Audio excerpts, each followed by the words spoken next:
Hey everyone, just jumping on. Give me 1 second to get all set up on my Chromebook so I can watch for comments. If you haven't had a chance to join Rockin' Robin's Creative Corner, go ahead and do so. I'll put the link in the description and I will share her page as well. There's some pretty wonderful live videos and stuff that happen over there. So we want to share some support and some love towards Robin. So we're gonna plug her channel in today, and yeah, and for some reason I can't seem to get my own stuff going today. So anyway, sorry I'm late for the live. They're live in Rockin' Robin's Creative Corner with me and Roderick went over a little later. So I was supporting them and watching them and delayed mine a little bit. So that's completely good. And so we are going to get going. I'm just trying to find where I'm live on my thing. And I finally found it. My Chromebook was being a little weird. I'm here and we are ready to go. So today we are going to be making, hey Julie, we're going to be making some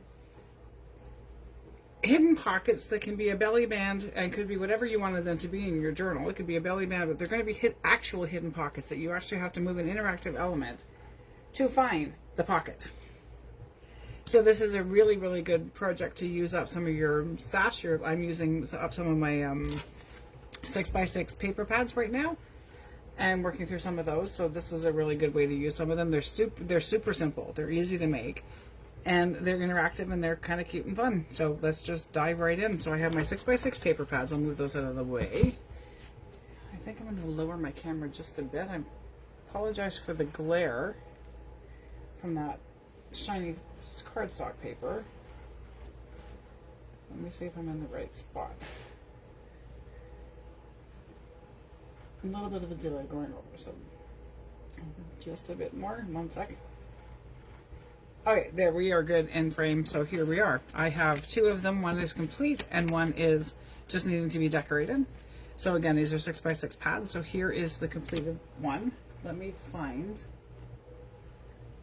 a book that I could use as a journal. So this would go into your journal like this. And you would attach it across the back. However, you don't want to attach the entire back because you need this piece to move. So attach it here and here, and it also would become a belly band. You can make them going this direction, and you can also put them in your journal going this direction. This one happens to go this way. So once it's attached to my journal, I'm going to just pull this over, and there is a hidden slot that houses a tag. But they are actually hidden because you have to actually physically move the piece to find the spot where your hidden journaling would be. So we're going to go ahead and jump into making these. These are, like I said, really easy to make. I'm just going to grab a piece of cardstock. These ones are shiny and they may not fold quite well. Oh no, this one should. No, I'm going to take one out of this one because I know that it's easy to fold and works. So I'm going to just grab a piece of paper. You can use double-sided paper. I'm not going to for these ones specifically because the inside of it you're not going to see anyway. Hey Lisa! So you take your page, and depending on which direction you want to go is the direction you're going to fold. If it's going to go this direction across my page, like if it's going to go this way across my page, I'm going to fold it that direction. And if I want it to go this way, then I'm going to fold it in the opposite direction so that my print stays in the right way. This one I'm going to do the opposite direction of the first two that I had shown you. You just take your 6x6 sheet or whatever page you're using, fold it in half, or not in half, but fold it roughly about 1/4 of an inch on the edge. And then I'm going to use my ruler to form this crease.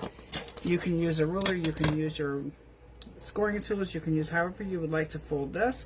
I find it easier to just use my ruler once I can get underneath it, just to lift it up. And then I'm just going to use my bone folder against the edge of my ruler to put the crease in it. And there I have my pocket.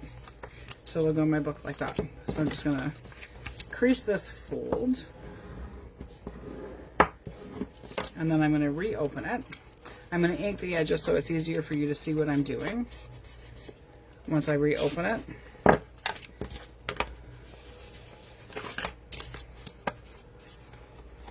Because if it's inked, then you have a definite vision of where you can see exactly where my cuts start and end.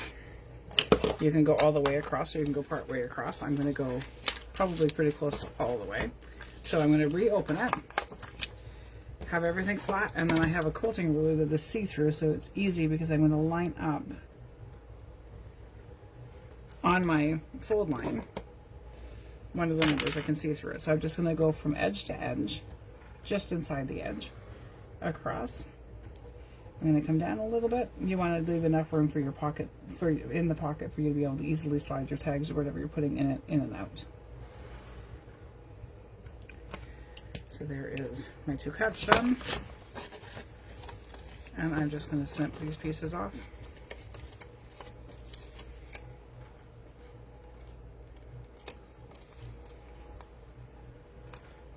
Just like that. I'm going to ink the inside of this because it's pretty white looking compared to the rest of the paper. I leave the backing white quite often, but something like this I'm just going to kind of disguise it a little bit so it doesn't look white so obvious. So there, I've done that, and I'm going to glue my flap shut. And like I said, these ones are really easy to make, but they're a fun make. They're a fun interactive element on your journal. Hey Alexa, hey Christina, hey Daryl, hey Lorna. Oh my goodness, I turned away from my screen for a minute. So yeah, anyway, hi everyone. I will again be live on Monday. Not sure if it's going to be on my page or if it's going to be in Robin's group with my kiddo Alexa. She is launching her new Flappy Tingos Creations business. She is going to be posting her first kit, digital kit, tomorrow. It'll be under my umbrella for now because she's younger. And we are going to go live and showcase her kit and make something with it on Monday with Robin.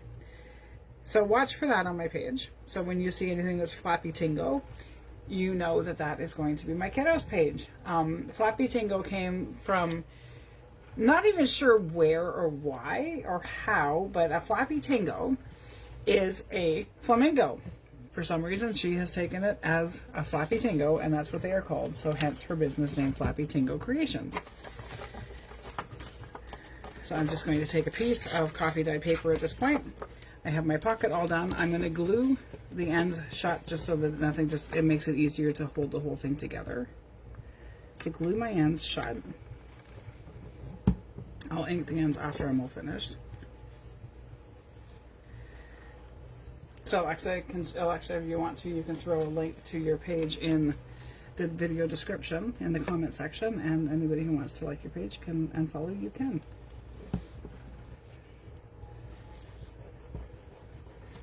So there, I've glued my ends shut. I'm going to take my piece that's going to go over the middle. You can make this as wide or as narrow as you want. You just want it to be able to make sure that it covers your slot.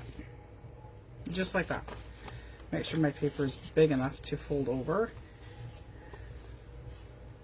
And that isn't quite long enough. So I'm going to go grab another piece. Does it work? Nope, that's folded the wrong direction. Sorry about that, I forgot to check that part before I sat down to do the video. So this one will work. So I'm going to take this piece and I'm going to tear off a strip.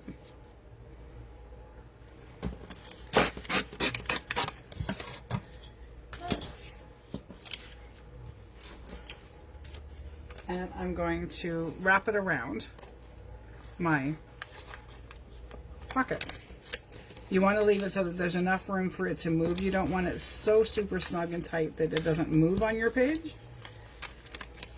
I'll show you what I mean. And I obviously can't even fold straight this morning. This afternoon now, whatever time it is where you are. Put that in. Fold this part over again. This is a little long, so I'll tear this piece off.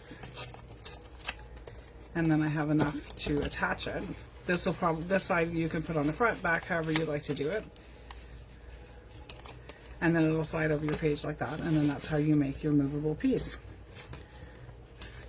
And so I'm just going to make sure that it'll move. And it does. I'm going to glue this piece shut.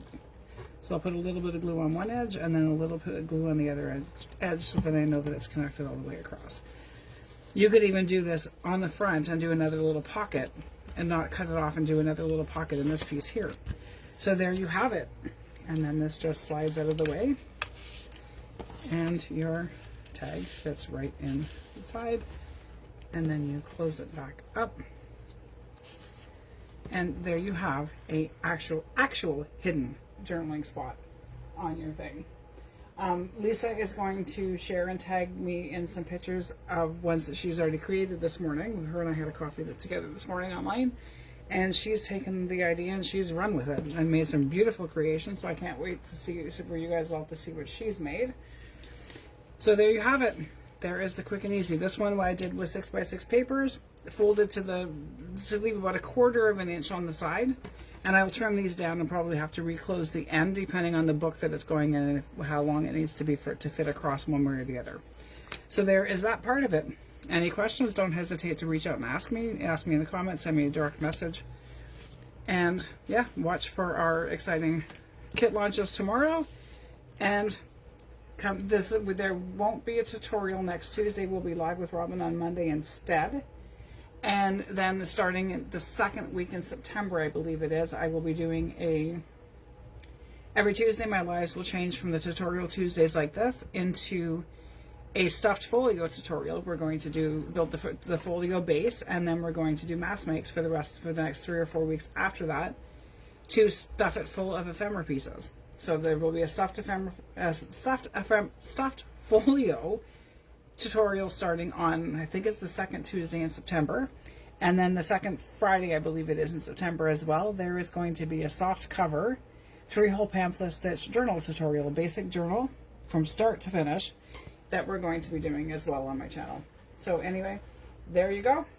I will see you all soon, and make sure you tag me with @timelessscraps or #timelessscraps so I can see what you're making. And everybody have a great day. Bye.